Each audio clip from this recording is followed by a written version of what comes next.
The air in Ethelgard wasn't merely conditioned, it was curated. It smelled of old money and freshly shaved truffles, a scent so potent it seemed to cling to the velvet upholstery and seep into the dark wood of the paneled walls. Crystal chandeliers hung from the vaulted ceiling not like light fixtures, but like captured constellations, their frozen brilliance casting a soft, forgiving glow upon the patrons below.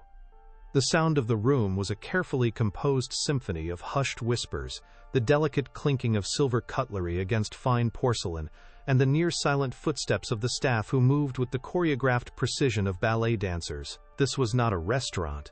It was a sanctuary for the titans of industry, the architects of empires, a golden bubble where the chaotic noise of the outside world was not permitted to enter. Every surface gleamed, every reflection was perfect, and every employee was trained to be an essential, yet invisible, part of the flawless machinery of opulence. It was a world built on the principle that if you had to ask the price of anything, you most certainly did not belong. Within this gilded cage moved Alara Vance, her black uniform a stark silhouette against the room's warm tones. To the casual observer, she was just another cog in the machine, her movements economical and her expression a mask of pleasant neutrality. As she refilled a water glass, her hand was steady, her posture perfect, her presence so unobtrusive that she might as well have been a ghost. But behind her calm brown eyes, a storm of numbers and patterns raged. Her mind, a place of extraordinary clarity and complexity, was a world away from the simple, repetitive tasks her body performed. She could mentally dissect a corporate balance sheet in seconds, identifying the subtle tells of fraud with the instinct of a predator. She possessed an eidetic memory for figures, a genius for forensic accounting that had once promised her a future as brilliant as the chandeliers above her. Now that same genius was a secret burden, a powerful engine idling uselessly as she navigated a world that only valued her ability to remain unseen and unheard, a silent witness to the very class of people she was trained to dismantle. Her motivation was a raw, persistent ache that lived just beneath the surface of her professional calm. Each step she took on the plush Persian rugs was a step for her father. His image was seared into her memory, not the powerful, laughing man who had built a manufacturing firm from the ground up with his own hands, but the man he was now, confined to a sterile white room, his world shrunk to the dimensions of a hospital bed. The scent of antiseptic and bleached linens from the long-term care facility was a phantom that followed her even here, a stark and brutal contrast to Ethelgard's perfumed air. She could still feel the phantom weight of the documents she had reviewed in a desperate, frantic haze years ago, the hostile takeover by a faceless private equity firm called Apex Consolidated. They had used leverage and legal loopholes like weapons, stripping his company for parts and leaving a lifetime of work in ruins. The stress had triggered the stroke, a silent, devastating explosion in his brain that had stolen his voice, his strength, and his future. So Alara served. She smiled. She poured wine, and with every meager tip, she bought him another day of care, fueling her silent war with the proceeds of her surrender. The delicate equilibrium of the dining room shifted, a subtle change in atmospheric pressure that only the staff could truly feel.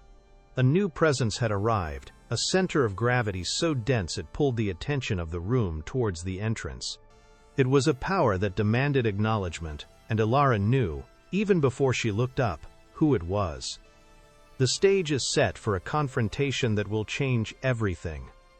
We're about to travel to the heart of New York City, but first, we'd love to know where this story is reaching you today. Comment your location below, and be sure to subscribe to join our community. This impending clash was the culmination of a silent 5-year vigil, a moment she had both dreaded and craved with an intensity that frightened her. The quiet hum of the restaurant seemed to hold its breath, waiting for the catalyst to arrive and set the story into motion, a story that had begun long ago in a flurry of predatory contracts and was about to find its next chapter written on a linen napkin. Julian Croft did not simply enter a room, he conquered it. He moved with an unhurried confidence that radiated absolute certainty in his own importance. His suit was a masterpiece of bespoke tailoring, a dark gray armor that probably cost more than Alara's annual salary, fitting his athletic frame so perfectly it seemed woven from shadow and steel. He handed his overcoat to the maitre d' without making eye contact, a dismissive flick of the wrist that communicated more contempt than 1,000 words. His face was handsome in a severe, predatory way, with sharp cheekbones and eyes the color of a winter sky, cold and clear. He scanned the room not with curiosity, but with the appraising gaze of a king surveying his domain. Every gesture was calculated for effect, from the way he adjusted his platinum cufflinks to the slight, condescending smile that played on his lips. He was the physical embodiment of Apex Consolidated, charismatic, cruel, and utterly convinced of his own invincibility. For Alara, seeing him in the flesh was like watching a ghost from her past step into the light, and the blood in her veins turned to ice. As Croft was seated at his customary table, a quiet figure worked near the periphery of the scene, almost blending into the ornate wallpaper. He was an older man in a simple janitor's uniform, pushing a cleaning cart with a slow, methodical rhythm. His name tag read Leo. To most, he was as invisible as Alara, just another part of the background scenery. But Alara had noticed him over the past few weeks. There was a dissonance about him that her pattern-seeking mind couldn't ignore. His posture was too straight, too coiled, with a latent energy for a man performing a menial task. His hands, though worn, moved with a deliberate grace, and his eyes were the most jarring detail. They weren't tired or vacant. They were constantly scanning, assessing, absorbing every detail of the room with a quiet, unnerving intelligence. She had seen powerful men, clients of the restaurant, subtly defer to him in the hallways, their voices dropping, their body language shifting from arrogance to respect. Leo the janitor was a puzzle, a variable that didn't fit the equation of Aethelgard, and Alara's instincts told her he was far more than he appeared to be. The moment arrived with the quiet inevitability of a ticking clock. Alara was tasked with serving Croft's table. She approached with the water pitcher, her heart a cold, heavy stone in her chest. Her training took over, a shield of professionalism that kept her expression placid and her hands steady. Croft was deep in conversation with a potential investor, his voice a low, confident purr of corporate jargon. He was boasting, laying out the details of a complex financial maneuver with the casual arrogance of a master painter discussing his brushstrokes. Alara heard the words, arbitrage, leveraged buyout, asset stripping, and each one was a small, sharp stab into an old wound. These were not just business terms to her, they were the very weapons that had been used to dismantle her father's life, the vocabulary of her family's destruction. She focused on the simple physics of her task, tilting the pitcher, letting the water flow silently into the crystal glass, stopping just short of the rim. It was a small act of control in a world that had spun violently out of hers. Croft paused his monologue, his cold eyes flicking towards her. He saw her, but he didn't see her. He saw a uniform, a function, an object. A smirk twisted the corner of his mouth as he turned to his guest, his voice loud enough for her to hear clearly, intentionally so. Don't worry, we can speak freely. It's not like the help understands arbitrage. The words hung in the air, a casual, brutal dismissal of her entire existence. The insult was so precise, so perfectly aimed at the secret core of her identity, that it was almost sublime in its cruelty. A wave of white-hot fury washed over her, so intense it felt like a physical blow. But it didn't make her tremble, it solidified her. The rage became a core of glacial calm in the center of her being. In her mind's eye, she saw her father's face, the slight droop on one side, the frustration in his eyes as he struggled to form words. Croft's arrogance wasn't just an insult to her, it was a desecration of her father's memory, a final dance on the grave of his legacy. Her hand, still holding the pitcher, became as steady as granite. The investor chuckled, a sycophantic sound that grated on Alara's nerves. Croft, pleased with his small display of power, simply waved a dismissive hand in her direction and resumed his conversation, having already forgotten the waitress who stood just feet away. But for Ilara, everything had changed. The abstract enemy that had haunted her for years, the faceless corporation known as Apex Consolidated, now had a name, a face, and a voice. The quiet, burning desire for justice that had sustained her through years of grief and hardship was no longer a distant hope. It was a tangible mission. As she turned and walked away from the table, her movements were just as silent and precise as before, but her spirit was transformed.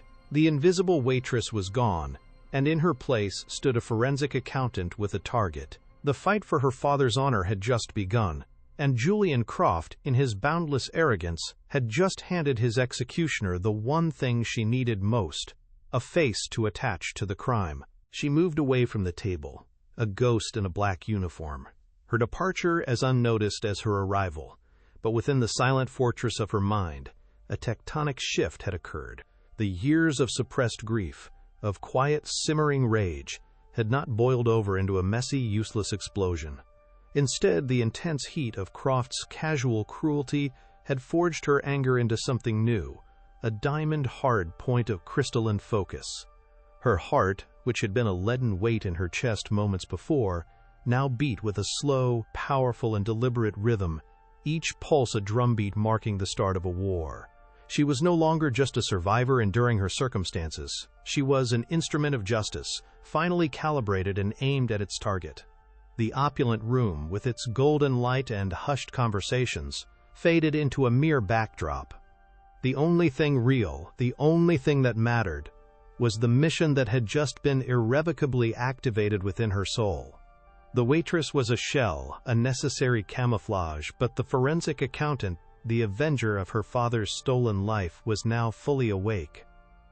Her mind, a high-speed analytical engine, began processing the new data with terrifying efficiency. She replayed Croft's words, not as an insult, but as a confession. He had spoken of arbitrage, of leveraged buyouts, of asset stripping, using the terms like a peacock displaying its feathers, a demonstration of his intellectual superiority. To him, they were abstract concepts, tools of a game played on spreadsheets and in boardrooms. To Ilara, they were the very lexicon of her family's destruction.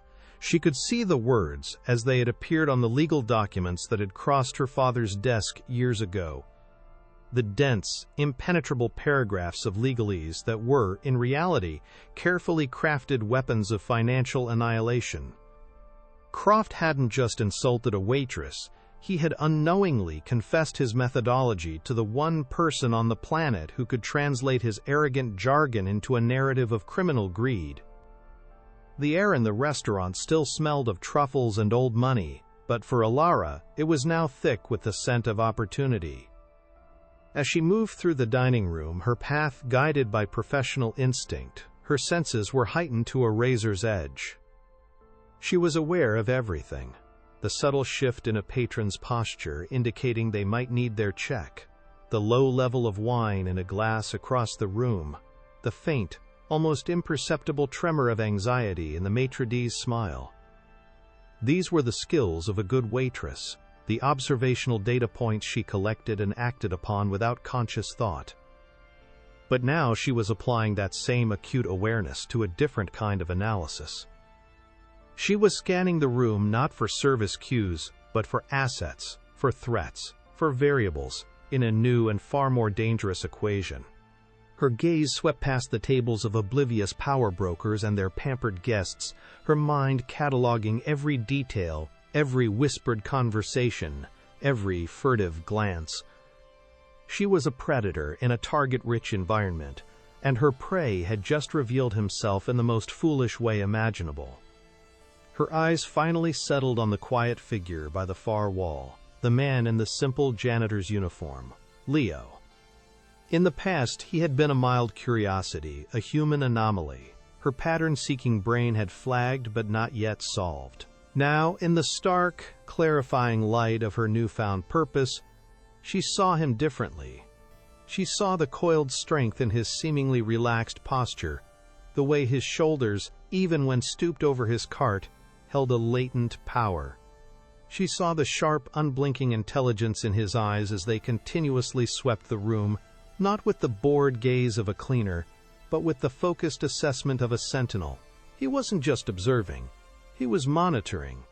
The pieces of the puzzle clicked into place with a sudden, intuitive certainty. The deference other powerful men showed him in the hallways, the quiet authority that clung to him like a second skin. Leo was not a janitor. He was a guardian, a player of a different game, and his presence here in this sanctuary of corporate power was no coincidence. A decision formed in her mind, a high-stakes gamble born of desperation and a sudden, electrifying surge of courage. For 5 years, she had been a ghost, a passive observer, waiting for a chance that might never come. But passivity was a luxury she could no longer afford. Croft's arrogance had provided the spark, and now she had to fan it into a fire. To act was to risk everything: her job, her meager income, the fragile stability she had built to care for her father.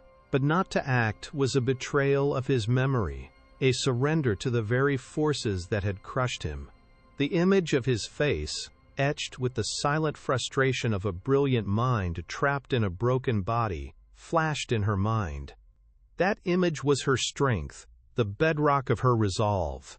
She would not let his suffering be for nothing. She would take the risk.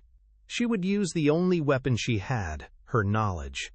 And she would deliver it to the one person in the room who might have the power to use it. She moved with fluid, practiced grace towards a small, unoccupied service station tucked away in an alcove. Her hands, which had been so steady while pouring water for the man who destroyed her life, now felt the faint tremor of adrenaline. She palmed a small pen from a drawer, its cheap plastic body feeling alien and insignificant in her grasp. Her target was a single, crisp linen napkin, identical to the ones that sat folded on the tables of billionaires. It was an object of such mundane utility, yet in that moment it felt to Ilara like the most important document in the world. She unfolded it on the polished mahogany surface, the stark white square, a blank page upon which she was about to write the first sentence of a new chapter in her life, a chapter of retribution. The world seemed to shrink to the space of that small square of fabric, the hushed symphony of the restaurant fading to a distant hum.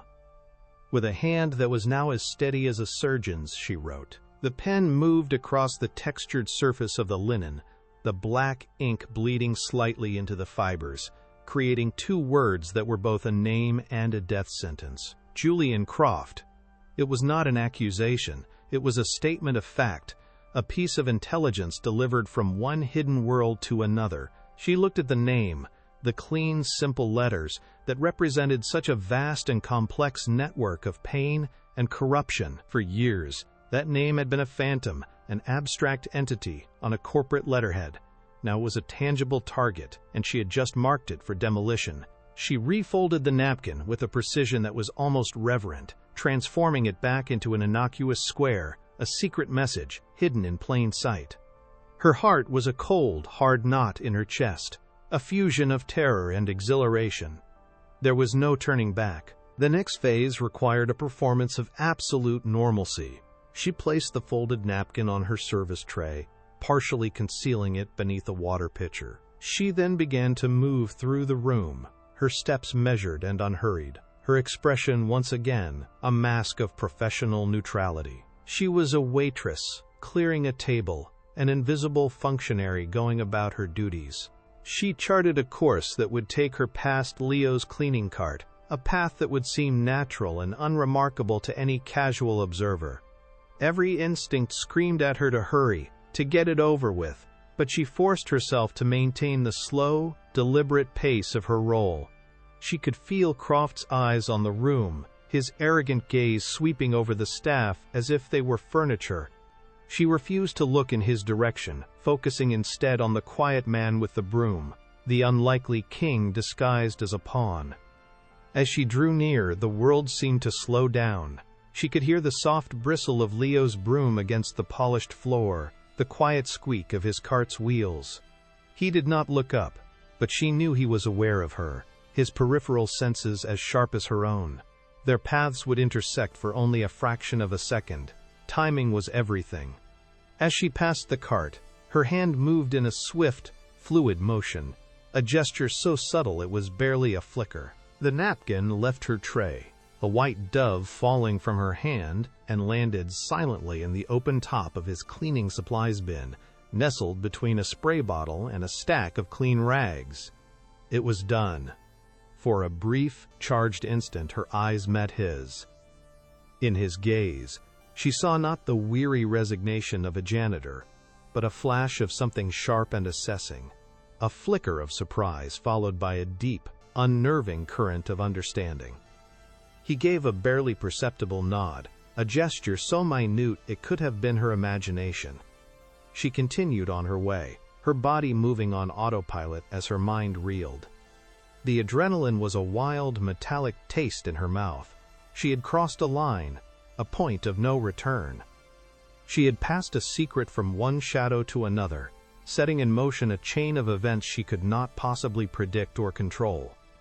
She felt a strange sense of liberation, the exhilarating freedom that comes from taking a desperate, all-or-nothing risk. For the first time in 5 years, she had not simply endured, she had acted. She had taken a piece of the power that had been stolen from her and used it as a weapon. Whatever happened next, whether it led to her own destruction or Croft's, she knew she had finally honored the fighting spirit of the man who had raised her, the father who had built an empire with his own hands, only to see it turned to dust by the man in the bespoke suit. Later that evening, as the dinner service began to wind down, the consequences of her actions arrived with brutal swiftness. The manager, a man whose spine was made of jelly when it came to high-paying clients, approached her with a look of pained apology. "Mr. Croft," he began, his voice a low, nervous whisper, felt uncomfortable. He felt you were staring at him. He found your presence unsettling. Elara listened, her face a blank canvas, betraying none of the cold fury that was solidifying in her veins. She understood immediately. It wasn't about staring. It was a casual act of cruelty from a man who sensed, on some primal level, that she was not as servile as she appeared. It was a demonstration of his power, the swatting of a fly that dared to buzz too close to his ear. He had the power to erase her, and so he did. The manager's words were a formality, the verdict already delivered. "I'm so sorry, Elara, but we have to let you go. Please collect your things."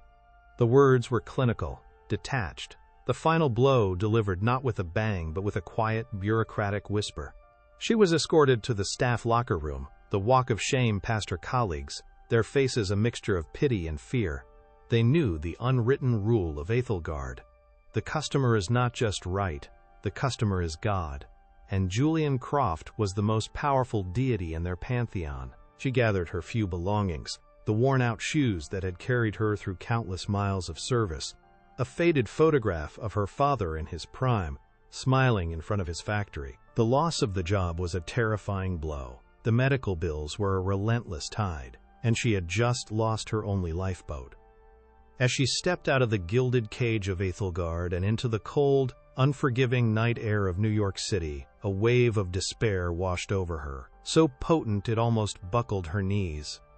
The city lights blurred through a sudden film of tears. She was jobless, powerless, and utterly alone. The gamble had failed.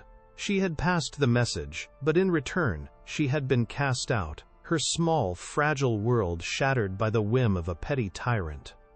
She clutched her bag to her chest, the thin fabric of her coat, a poor defense against the biting wind. The future was a terrifying, formless void. For a moment, she allowed herself to feel the full weight of her defeat, the crushing reality of her situation. She had fought back, and she had lost. The house always wins. But then, something else rose through the despair. It was the same glacial calm that had settled over her at Croft's table. The despair was a fire, but her resolve was ice, and the ice would not melt. This was not the end. This was a liberation. She was no longer bound by the rules of Aethelgard, no longer forced to wear the mask of the invisible waitress. Croft had not just fired her, he had unshackled her. He thought he had erased her, but he had only made her more dangerous. She was now a free agent, with nothing left to lose and a single, all-consuming objective. The tears dried on her cheeks and her jaw tightened. She began to walk, her steps no longer aimless, but filled with a renewed and hardened sense of purpose. A sleek, black sedan, the kind that moves through the city with an aura of silent, untouchable power, pulled up alongside her. The tinted rear window glided down with a soft hum. Inside, bathed in the dim, luxurious glow of the interior lighting, sat Leo. He was no longer wearing the janitor's uniform. He was dressed in a dark, impeccably tailored suit that spoke of a different kind of wealth and power than Croft's. Something older, quieter, and infinitely more menacing. His eyes, the same intelligent, assessing eyes she had met across the dining room floor, were fixed on her. The quiet deference was gone, replaced by an aura of absolute command. He was no longer Leo the janitor. He was Marco Valeriano, and his expression was a complex mixture of curiosity and respect. "Get in," he said, his voice a low, calm rumble that was not a request but an order. Alara hesitated for only a heartbeat. The primal, self-preservation part of her brain screamed at her to run, to disappear into the anonymity of the city. This was a world of danger she could not comprehend. But her analytical mind, the part of her that had made the gamble in the first place, saw the cold logic of the situation.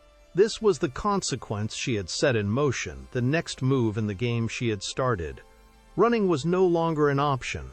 She opened the heavy car door and slid onto the plush leather seat. The door closed with a solid, definitive thud, sealing her inside the silent, opulent bubble, a world away from the noise of the street. The car pulled smoothly back into the flow of traffic, a phantom moving through the city's veins. Inside the car, the silence was thick with unspoken questions. Marco watched her, his gaze intense, as if he were trying to read the intricate wiring of her mind. He held up the napkin, the two words she had written stark against the white linen. "You have my attention," he said, his voice even. "Who are you?" The question was simple, but the answer was the key to everything. This was the moment of truth, the point where all her secrets would have to be laid bare. The fear was still there, a cold knot in her stomach, but it was overshadowed by a sense of destiny. A feeling that she was exactly where she was supposed to be. She was no longer a victim of circumstance. She was a player at the table, and she held a hand that could change everything. "I'm the person who knows how Julian Croft launders your money," she replied, her voice as calm and steady as his. The words hung in the air between them, a declaration that shifted the balance of power in the small, confined space. She saw a flicker of genuine shock in his eyes, quickly masked by his stoic composure. He thought he had found a simple informant, a waitress with sharp eyes. He had no idea he had just picked up a master strategist, a woman whose personal quest for justice had inadvertently intersected with his own hunt for a traitor. The alliance she had hoped for was no longer a distant possibility. It was a tangible, dangerous reality, taking shape in the back of a silent, speeding car. He remained silent for a long moment, the city lights sliding across his impassive face. He was recalculating, reassessing the woman sitting across from him. He had been looking for a snake in his own garden, a simple betrayal he could handle with the brutal efficiency his world demanded. He had not expected to find an outsider who not only knew the traitor's name, but also understood the intricate mechanisms of his crimes. He had underestimated her, just as Croft had. It was a mistake he would not make again. This was no longer just about a traitor.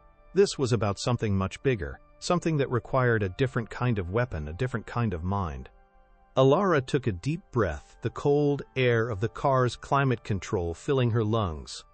She began to speak, her voice low and precise, devoid of emotion. She told him about her father, about the manufacturing firm built from scratch, about the pride and the passion that had been its foundation. She described the hostile takeover by Apex Consolidated, the predatory legal maneuvers, the asset stripping that had left a thriving company as a hollowed-out shell. She spoke of the stroke, of the hospital rooms, of the man who had once commanded boardrooms now struggling to speak his own name. She laid out the story of her family's ruin, not as a plea for sympathy, but as a statement of motive, the origin story of her obsession. She then shifted her narrative, the tone of her voice becoming even more clinical, more detached. She told him about her past, about her time at Wharton, about her innate talent for forensic accounting. She explained how, for the past 5 years, she had been conducting her own secret off-the-books investigation into Julian Croft and Apex Consolidated. Working as a waitress had been more than just a way to pay the bills. It had been a form of camouflage, placing her in the heart of the enemy's world, allowing her to listen, to observe, to gather the ambient data that the powerful shed like dead skin. She had pieced together a mosaic of corruption, a hidden empire of fraud and deceit built by Croft under the guise of legitimate business. Marco listened without interruption, his eyes never leaving her face. He was hearing the story of a ghost, a woman who had made herself invisible in order to see everything. He understood now that the name on the napkin was not a lucky guess or a piece of overheard gossip. It was the conclusion of a 5-year investigation, the result of a brilliant mind fueled by a righteous and relentless fury. He had come looking for a simple answer to an internal problem, a matter of loyalty and betrayal within his own family. Instead, he had found an expert witness, a woman who held the key not just to Croft's treachery, but to his entire criminal enterprise. When she finished, the silence returned, but it was different now. It was filled with a shared understanding, a convergence of purpose. Ilara had spent years gathering the ammunition, but she lacked the firepower to use it. Marco had the firepower, but he lacked the precise, irrefutable evidence that could dismantle Croft without bringing down his entire organization in a blaze of federal scrutiny. They were two sides of the same coin, a perfect, if terrifying, symbiosis of intellect and force. Her quest for justice and his need for retribution were now inextricably linked, their separate paths merging onto a single, dark road. "You want justice," Marco stated, his voice a low growl. "I want to eliminate a threat.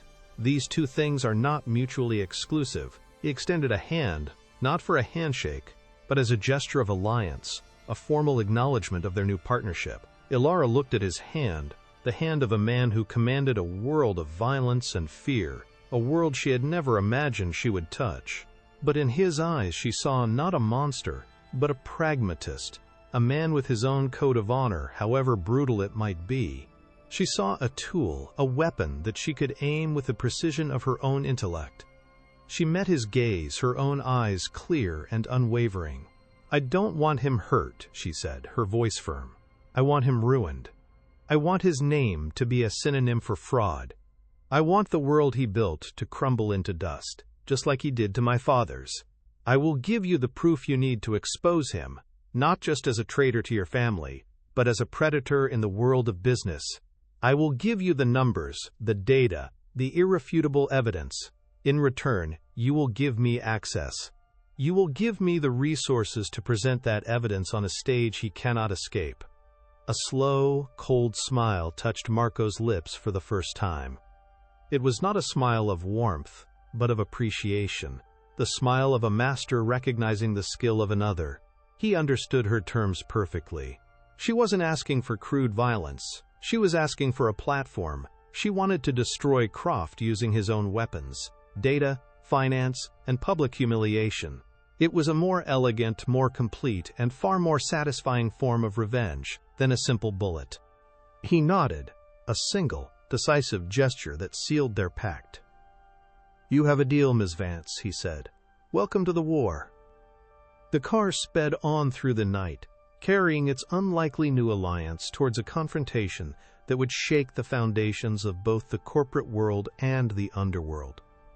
The War Room was the antithesis of Ethelgard. Located in the sub-basement of an anonymous industrial building in Long Island City, the space was brutally functional, stripped of all comfort and pretense.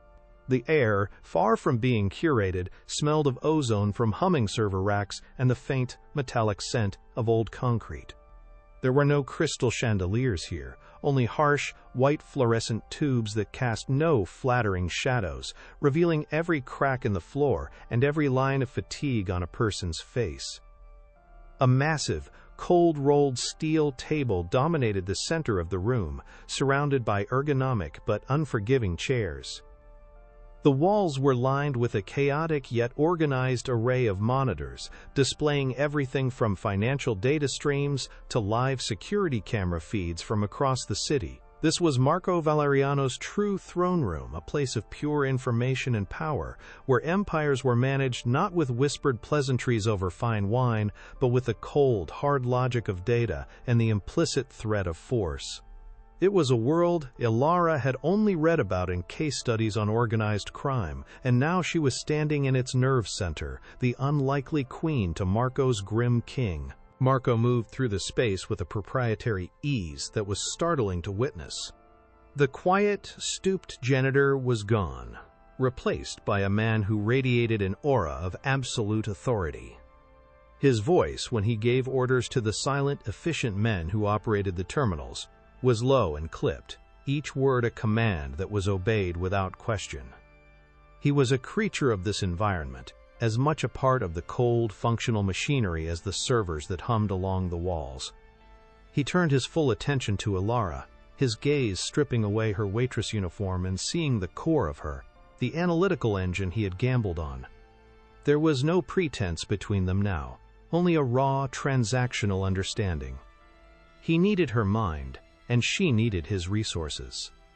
It was a partnership forged in the crucible of mutual interest, a dangerous and volatile compound that could either build a new world or burn the old one to the ground.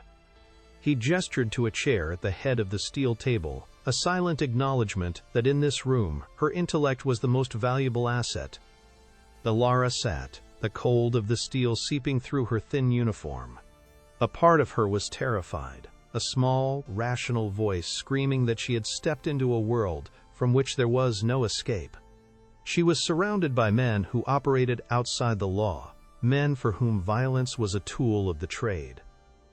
But a larger part of her felt a strange, exhilarating sense of homecoming. For 5 years, her mind had been a caged animal, a powerful instrument forced to perform mundane tasks. Here, in this cold, concrete bunker, she was finally being asked to unleash its full potential. The fear was a low hum beneath the surface, but the dominant feeling was one of profound, crystalline focus. This was her arena. The weapons were not guns or knives, but data, patterns, and the intricate, hidden language of money. And in that language, she was a master.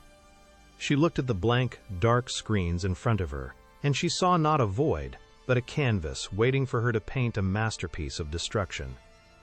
The first delivery of information arrived not in a briefcase, but as a silent transfer of terabytes. One of Marco's technicians, a young man with the haunted, sleepless eyes of a professional hacker, slid a keyboard in front of Ilara. On the main monitor, a file structure bloomed into existence. It was the entire digital soul of Apex Consolidated, a ghost image of their servers, exfiltrated through a back door that Marco's organization had likely cultivated for years. It was a treasure trove of raw, unfiltered data, internal emails, encrypted ledgers, transaction histories, offshore account details, everything. It was the kind of access a federal investigator could only dream of, obtained with the swift, illegal efficiency of the underworld. Ilara felt a tremor of moral vertigo. She was about to use the fruits of a crime to expose a different kind of criminal, but then the image of her father's vacant eyes filled her mind, and the ethical debate within her went silent. Justice, she realized, was not always a clean process. Sometimes, to hunt a monster, you had to be willing to walk through the dark. For the next 72 hours, the sub-basement became Ilara's entire universe. Time ceased to exist as a linear progression, becoming a fluid cycle of caffeine, exhaustion, and adrenaline. She didn't sleep, subsisting on black coffee and a burning, relentless drive that seemed to feed on the data itself. Her world shrank to the glowing rectangle of the monitor, her fingers flying across the keyboard with a speed and precision that left Marco's tech experts watching in silent awe. She was not merely looking at numbers, she was communing with them. The data streams were a raging river of information, and she was a navigator, spotting the subtle eddies, the unnatural currents, the hidden undertows that signaled deception. She moved through encrypted firewalls and password-protected spreadsheets with an intuitive grace, her mind a living decryption key, forged by years of obsessive, secret study. She was in her element, a virtuoso finally given an orchestra to conduct. Marco Valeriano watched her work with a growing sense of astonishment. He was a man who understood power in its most primal forms: loyalty, fear, and violence. He judged people by their actions, by their ability to withstand pressure, by the strength of their will. He had seen killers who could face death without flinching, and enforcers who could break a man's spirit with a single look. But he had never witnessed power like this. Ilara's intensity was a quiet, internal inferno. She didn't raise her voice or make grand gestures. Her power was in the silent, ferocious focus of her intellect. He saw the way her eyes scanned lines of code, the way a subtle frown would cross her face as she flagged a suspicious transaction, the almost imperceptible nod of satisfaction when a hidden pattern finally revealed itself to her. He had recruited a weapon, but he was beginning to understand that he had found a general. The first major breakthrough came on the third day. Ilara had been tracing the flow of funds from Apex's operational accounts into a series of bewilderingly complex offshore entities. It was a masterclass in obfuscation, a web of shell corporations and layered transactions designed to make the money untraceable. Most accountants would have given up, lost in the digital labyrinth. But Ilara's mind was different. She saw the labyrinth not as a barrier, but as a map. She recognized the architect's style, the specific brand of arrogant complexity that Croft favored. He was so proud of his own cleverness that he had left a signature in the very structure of his deceit. And Ilara, with her eidetic memory for patterns, could read that signature like a name printed in bold letters. She was following a thread, a single recurring routing number that appeared for a microsecond in transactions before being rerouted through a dozen other accounts. It led her to a name, a shell corporation registered in the Cayman Islands with a name that was almost poetic in its irony: Ariadne Holdings. The name resonated with a mythic power, Ariadne, who had given Theseus the thread to navigate the Minotaur's labyrinth. Croft, in his hubris, had named his primary tool of theft after the very thing that could lead to its discovery. It was a fatal mistake, a piece of intellectual vanity that would prove to be his undoing. For a normal investigator, Ariadne Holdings would have been a dead end, a corporate ghost with no listed officers and no physical address. But Ilara, armed with Marco's illicit access, could see behind the veil. She could see the digital fingerprints of the man who had created the accounts and who was the sole beneficiary of its transactions. She was no longer just chasing a ghost, she was chasing Julian Croft himself.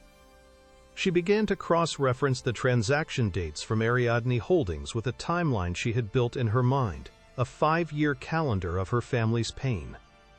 She pulled up the public records of her father's company's bankruptcy, the liquidation of its assets, the dates the final papers were signed. Her hands trembled slightly as she typed, a cold dread mixing with the thrill of the hunt. And then she found it. A single transaction, dated 5 years ago, to the day after her father's factory was sold for pennies on the dollar. A deposit into Ariadne Holdings for $22 million, an amount that corresponded almost exactly to the undervalued worth of her father's real estate assets. It was there, in cold, undeniable digital black and white. The proof, the smoking gun, the direct, irrefutable link between Croft's secret slush fund and the destruction of her family. The numbers on the screen seemed to vibrate with a malevolent energy. They were no longer abstract symbols. They were the ghost of her father's life's work, the digital residue of his stolen legacy. A wave of emotion, so powerful it was physically painful, crashed over her. It was not the hot, explosive rage of her initial confrontation with Croft, but a deep, sorrowful, and soul-crushingly cold anger. A single tear escaped and traced a path down her cheek, a warm line on her cold skin. She didn't wipe it away. It was a tribute, a moment of mourning for the man he had been. She saw him in her mind's eye, not in the hospital bed, but on the factory floor, his face smudged with grease, his eyes alight with the pride of a man who builds things with his own hands. Croft hadn't just stolen his money, he had stolen his identity, his purpose, his very soul. And she, his daughter, had just found the receipt for the crime. She took a deep, shuddering breath and straightened her back, the moment of grief passing, replaced by a resolve as hard and as cold as the steel table she sat at. The personal connection was the key. It transformed the case from a simple matter of corporate fraud into a story, a human narrative of greed and suffering that would be far more powerful than any dry accounting report. She now had the emotional core of her attack, the heart of the story that would dismantle Julian Croft not just as a criminal, but as a man. She turned to Marco, who had been watching her, his expression unreadable. "I have it," she said, her voice quiet, but ringing with absolute certainty. "I have the thread that will unravel his entire world. And it starts with my father." Marco listened as she laid out the details of the Ariadne Holdings transaction, her voice calm and precise as she explained the significance of the dates and the figures. He saw the single tear track on her cheek, and for the first time, he understood the true depth of her motivation. This was not business for her, it was a crusade. He had seen men go to war for money, for power, for territory.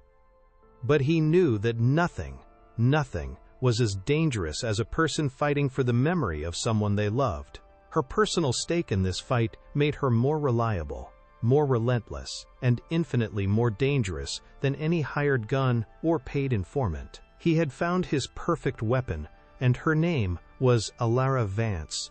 He gave a single, sharp nod. "The digital evidence is strong," he said.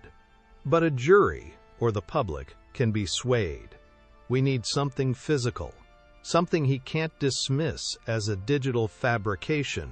We need an inside source." He made a call, a brief, coded conversation in Italian. When he hung up, he looked at Ilara. "There is a man," he said, "an accountant at Apex. His name is Silas Thorne. He's been on Croft's team for a decade. He's ambitious, but he's also a coward.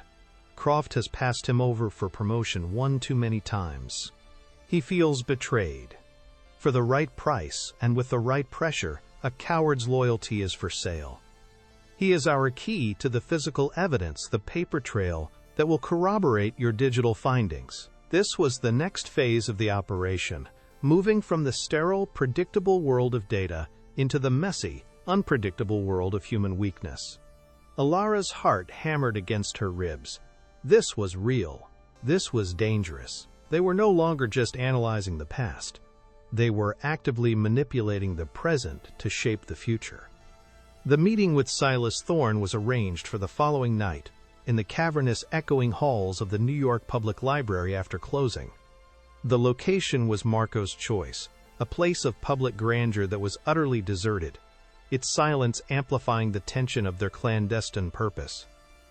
Ilara felt a profound sense of dislocation as she walked past the sleeping stone lions on the steps, the weight of the city's history pressing down on her. She was a waitress, a daughter, a forensic accountant, and now she was about to become a conspirator, meeting a corporate whistleblower at the behest of a mafia boss. Her life had taken a turn into a reality she could never have imagined. Marco was not with her. His presence would be too intimidating.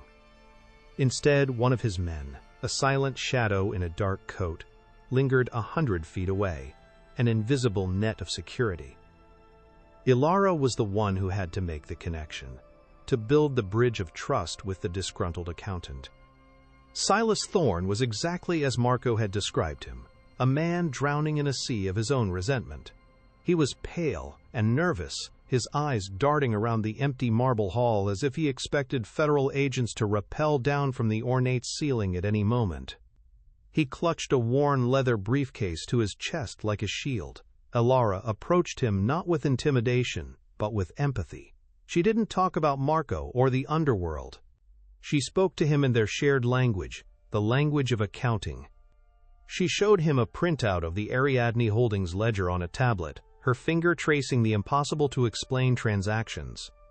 She spoke of Croft's arrogance, of the sloppy digital footprints he had left, of the contempt he showed for the people who managed his books. She wasn't threatening him, she was validating his own long-held suspicions and frustrations. "You know this is wrong, Silas," she said, her voice a soft, compelling murmur in the vast, silent space. "You're a good accountant. You see the patterns. You know that what he's doing isn't just aggressive business. It's theft on a grand scale. He's built his empire on the ruins of people like my father." She saw a flicker of something in his eyes. Not just fear, but a spark of professional pride, of long-suppressed integrity. He had spent years cleaning up Croft's messes, making the fraudulent numbers balance, and his complicity had been eating away at him. Elara was offering him not just money or protection, but a chance at redemption, a way to reclaim the part of himself he thought he had lost. It was a calculated appeal to the man he used to be, and it was far more effective than any threat. He hesitated for a long moment, the silence stretching between them. The weight of his decision was palpable in the air. Finally, with a trembling hand, he opened his briefcase. He pulled out a thin manila folder. "It's not much," he whispered, his voice hoarse. "Most of it is shredded now. Croft went on a cleaning spree a few days ago. He must suspect something, but he missed this." He handed her the folder. Inside was a single document, an internal memo, dated 5 years ago, authorizing the initial funding of Ariadne Holdings for strategic acquisitions. It outlined the shell company's purpose as a vehicle for hostile takeovers, a way to operate in the gray areas of the law. And at the bottom, in sharp, arrogant strokes of black ink, was a signature she would recognize anywhere: Julian Croft. It was the missing link, the physical proof that tied Croft directly and personally to the creation of the very instrument that had destroyed her family. As Elara and Silas concluded their hushed exchange, a different kind of drama was unfolding across town. In his penthouse office overlooking Central Park, Julian Croft felt a cold prickle of unease, a predator's instinct that the terrain of his hunting ground had shifted. He hadn't survived and thrived in two of the world's most ruthless ecosystems, Wall Street and the Valeriano family, by being careless. The digital security alert from a few days prior, a minor breach in an old server that his IT team had dismissed as a glitch, now felt like something more ominous. The sudden, inexplicable resignation of Silas Thorne, citing, quote, personal reasons, was another anomaly that didn't fit the pattern. Croft didn't believe in coincidences. He believed in threats, and his senses were telling him that a threat was coalescing somewhere in the shadows, moving towards him with a quiet, unnerving speed. His reaction was not one of panic, but of cold, efficient aggression. He initiated his own scorched earth protocol, a series of pre-planned measures designed to erase his tracks. He ordered the physical shredding of years of documents, turning warehouses of paper records into meaningless confetti. He initiated complex digital wiping programs, designed to corrupt the very hard drives that Elara had already copied. He began moving money out of Ariadne Holdings, rerouting it through a new, even more complex web of accounts, a desperate attempt to stay one step ahead of a pursuer he could not see, but could definitely feel. He was a master of his world, a king in his castle, but for the first time in a long time, he felt the unnerving sensation of being watched, of being hunted. And it made him not fearful, but furious. Whoever was coming for him would find him ready, and they would regret ever stepping out of the shadows. Back in the sub-basement, the final piece of the puzzle clicked into place. The signed memo from Silas was the Rosetta Stone, the key that unlocked the full meaning of the terabytes of digital data. Elara now had a complete, unbroken chain of evidence, from the creation of the fraudulent entity, through the execution of the crime against her father, to the ongoing use of the fund for racketeering and embezzlement. She had the digital proof, the physical proof, and the personal story to tie it all together into a narrative so compelling and so damning that no board of directors, no federal prosecutor, and no jury could ignore it. The hunt was over. The evidence was secured. Now the final, most critical phase of the war was about to begin, the preparation for the final battle. Ilara stood before a large whiteboard, the harsh fluorescent light glinting off its smooth surface. For hours, she had been mapping out her strategy, her marker moving with a swift, confident purpose. This would not be a secret assassination in the dark, as Marco might have preferred. Her revenge would be public, a spectacle of corporate justice. She would not use a bullet. She would use a PowerPoint presentation. She would destroy Julian Croft not in an alleyway, but in a boardroom, the very arena where he believed himself to be an invincible god. She explained her plan to Marco, her voice ringing with a newfound authority. The annual Apex Consolidated shareholder meeting was in 2 weeks. It was Croft's stage, his yearly coronation where he boasted of his successes to the world. And it was there, on his own stage, surrounded by his own people, that she would deliver the final, killing blow. She detailed the plan with the precision of a military strategist.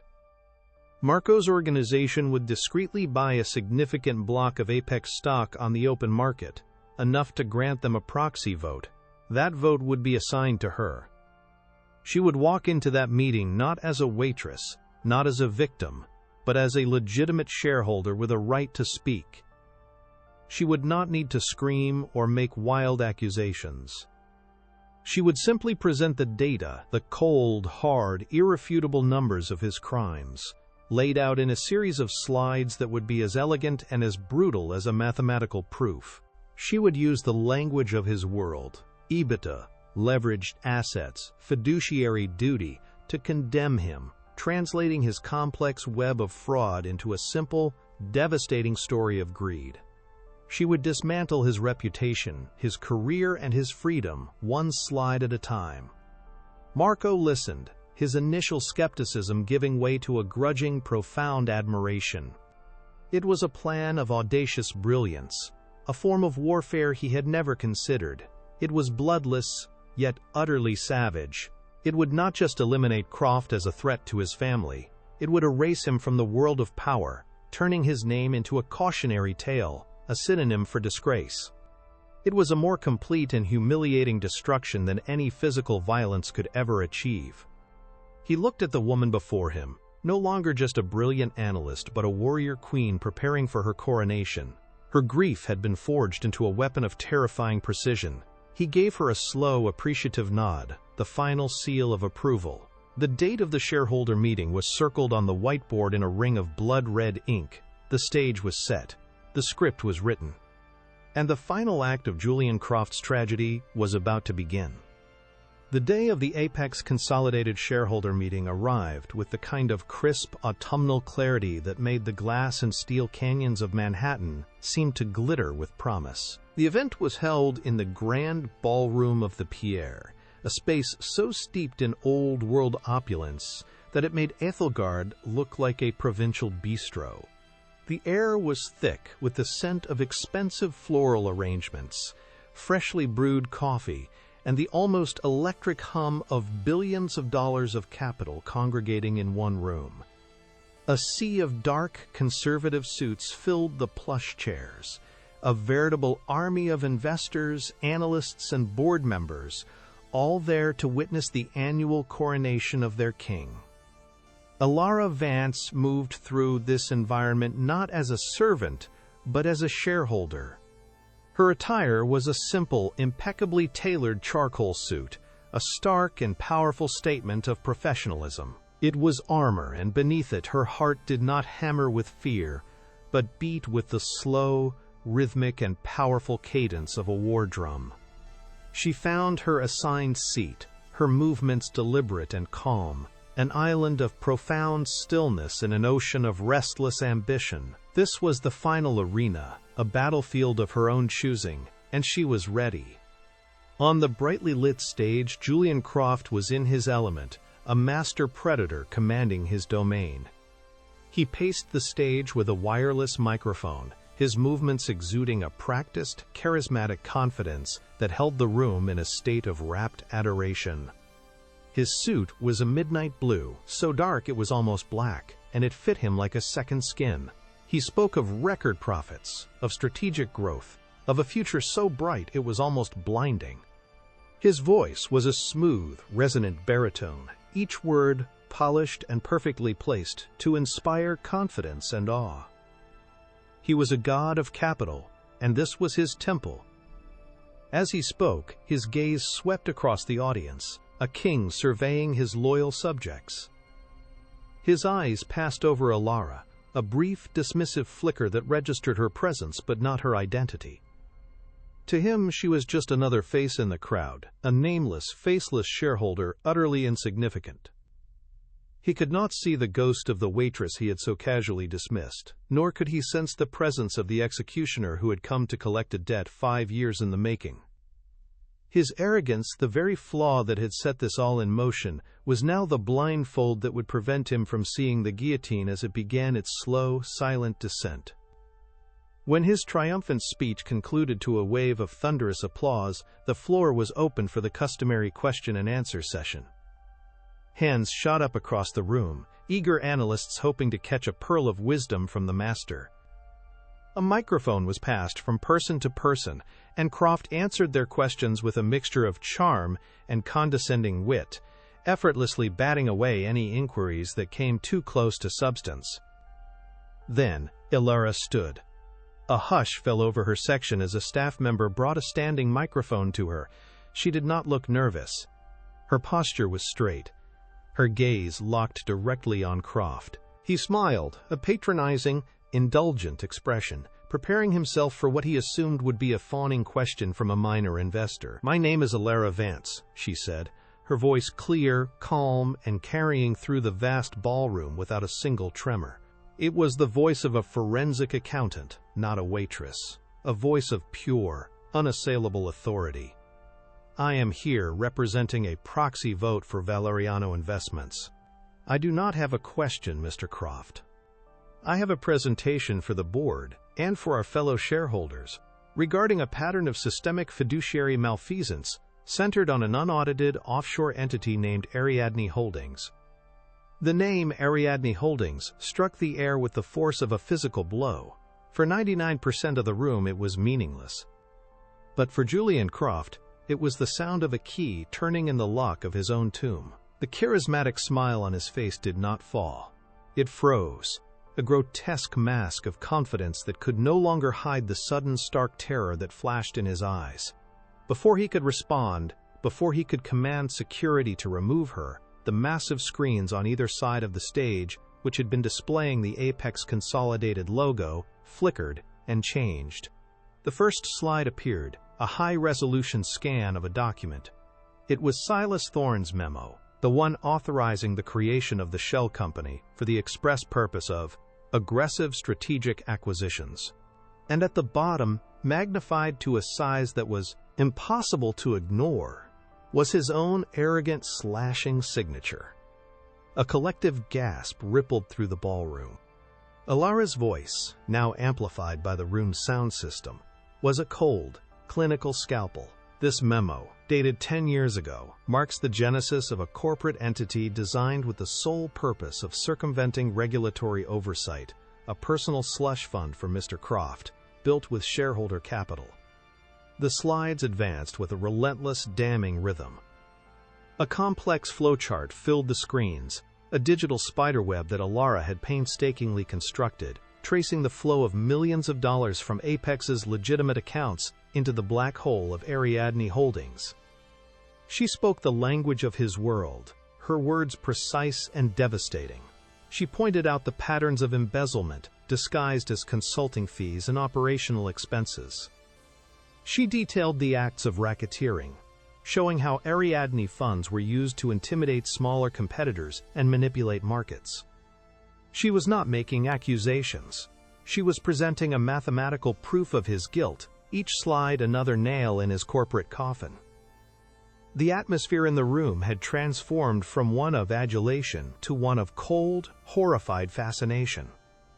The board members on stage were ashen-faced, their eyes darting between Ilara, the screens, and the man they had once revered, who now stood silently, his face a pale mask of disbelief. He was trapped, illuminated by the harsh stage lights, with the evidence of his crimes projected for the entire world to see. Then came the final slide, the one that was not for the board or the shareholders, but for him alone. It was a simple, brutal side-by-side comparison. On the left, a digital copy of a bank transaction showing a deposit of $22 million into Ariadne Holdings. On the right, a grainy photograph of a factory, a proud, solid brick building with a large sign that read, Vance Manufacturing. A bright red, sold banner was stretched across the sign, and in the bottom corner was a date that was exactly 1 day after the factory's assets were liquidated and 1 day before the $22 million deposit. For the first time, Ilara's voice took on a subtle, controlled tremor of righteous fury. This transaction, she said, represents the final absorption of Vance Manufacturing, a family-owned company driven into bankruptcy through a hostile, predatory takeover orchestrated by Apex. Its assets were stripped and sold for a fraction of their worth. The proceeds were not returned to Apex shareholders. They were funneled directly into Mr. Croft's personal ghost company. She paused, letting the weight of the revelation settle over the stunned room. She was no longer just an accountant. She was a daughter, delivering the eulogy for her father's stolen life on the grandest stage imaginable, ensuring the man responsible would be forced to listen to every single word. The aftermath was not a slow decline. It was a catastrophic implosion. The moment Ilara finished speaking, the room erupted. The hushed whispers became a roar of outrage. Reporters, who had been relegated to the back of the room, surged forward, their cameras flashing like strobe lights, capturing the complete and utter disintegration of Julian Croft. His face, once a mask of arrogant control, had crumbled, revealing the panicked, cornered animal beneath. He opened his mouth to speak, but only a dry, croaking sound emerged. His eyes darted from the damning screens to the faces of his board members, who were now looking at him with undisguised contempt. They were not just seeing a criminal, they were seeing a liability, a cancer that had to be cut out immediately. A senior board member stood up and, in a voice shaking with rage, called for an immediate recess and an emergency vote of no confidence. Security guards began moving towards the stage. Their purpose suddenly shifted from protecting the CEO to containing him. Julian Croft, the untouchable titan, the king of his own universe, was being erased in real time, his legacy turning to ash before his very eyes. Type "Justice" in the comments if you got chills when Ilara Vance finally exposed the truth. 6 months later, the view from Ilara Vance's office was not of Central Park, but of the sprawling, intricate tapestry of downtown Manhattan. The office itself was not a monument to ego, but a functional, elegant space defined by clean lines, natural light, and the quiet hum of productivity.